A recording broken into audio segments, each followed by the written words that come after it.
This was the Parrot Lady on The Enchanted Princess. Entertaining and educational. If you ever wanted to own a parrot, you should listen to this. They use this beak for everything. They crawl around the trees, they crack their nuts. So this is actually very, very natural to see them hanging around by their beak. On their, like a little baby.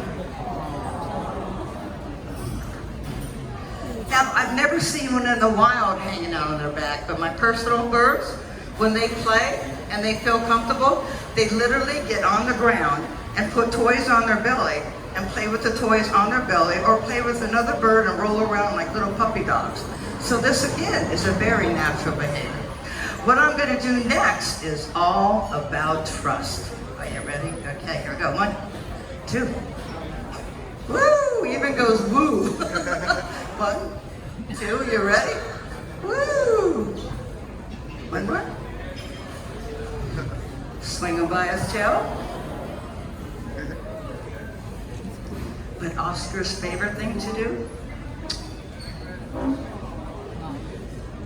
is head scratch.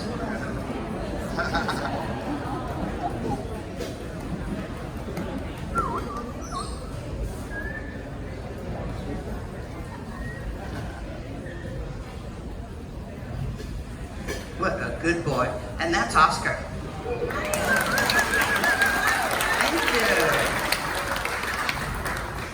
Now, Oscar is, I'd say, he's like third to the largest member of the macaw family, okay? Babalu here is the hyacinth macaw, and if you notice when you come up here, you're going to notice that he's going through a major, major mold. So if you ever want to see what blood feathers look like, you can see on his tail how they grow. It's like a straw filled with blood, and then the blood turns into a feather, and then this bird will take the outer shaft off of it when it turns white, and then out comes the feather, which is very different. Now, he is only half the size. He is the largest member of the macaw family. But when his egg hatched, it was small, and when he hatched, he was small. So that's how I was able to get him, because we weren't sure how healthy he would be, because he was the runt. So, like I said, they are the largest, and they're twice that size. His pal right there is the greater green-winged macaw, which is the second largest member of the macaw family. Now, you notice how affectionate they are towards each other? Years ago, we made the worst mistake by telling you, buy this parrot, buy this cage, you'll have a pet for life. Well, we meant that. Owning a parrot's like owning a 2-year-old child with a 5-year-old mentality for 80 years. Literally. I mean, some parrots live to be 30, 40, but majority of them live to be 60 to 80. It's amazing. And when people did not realize that, they thought they lived as long as a little dog or a little cat. But all of a sudden, 30 years later, they still have this bird. And owning a bird is like owning a 2-year-old kid with a foghorn and a pair of pliers for 80 years. They literally destroy your house. They need a little 24-hour attention, just like a child. And all those toys, they spring all over the house. At the end of the day, you tell them to pick them up, they don't. So you have to. I have little toy boxes everywhere in my house, and they scatter them everywhere. You put them back at the end of the day. I have tile floors, I sweep, and I spot mop. And once a week, I'll mop the whole floor. But like I said, that's what they do in the wild, you know? They're known as the gardeners of the rainforest, and I will explain that. I want to tell you, first of all, why I want you to realize that I have birds that are 2. When I started my company, I did not want to have one bird in a cage. So I have 3 sets of birds. What I did is I took macaws and cockatoos, and I raised them together in one big flock.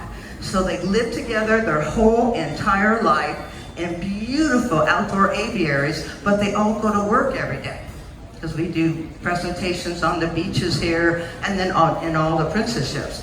This allows them to be in a little flock situation like they would in the wild, so they're never lonely. They all sleep together at night, they play during the day, they take days off together, and those hundreds of feathers that need groomed every day are groomed every day by each one of the birds.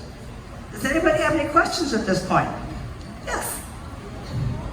Do my parrots talk? You know what? All parrots talk, or have the capability of talking, but just because your parrot, makes noises and stuff, doesn't mean he's ever going to learn a word. All of my birds say something except for Oscar, the blue and gold macaw. He is 35 years old and he doesn't even say hello. His cage mate, Obi, talks like crazy. In fact, Obi, actually, over all the years of me telling my birds at 6 o'clock in the morning, be quiet, because I have 2 tenants and I don't want them to be woken up. My bird does it for me now. It's hysterical. If they start squawking before 9 o'clock in the morning, my little Obi will be out there going, Coral, shut up. Coral, when she squawks twice, did you hear me?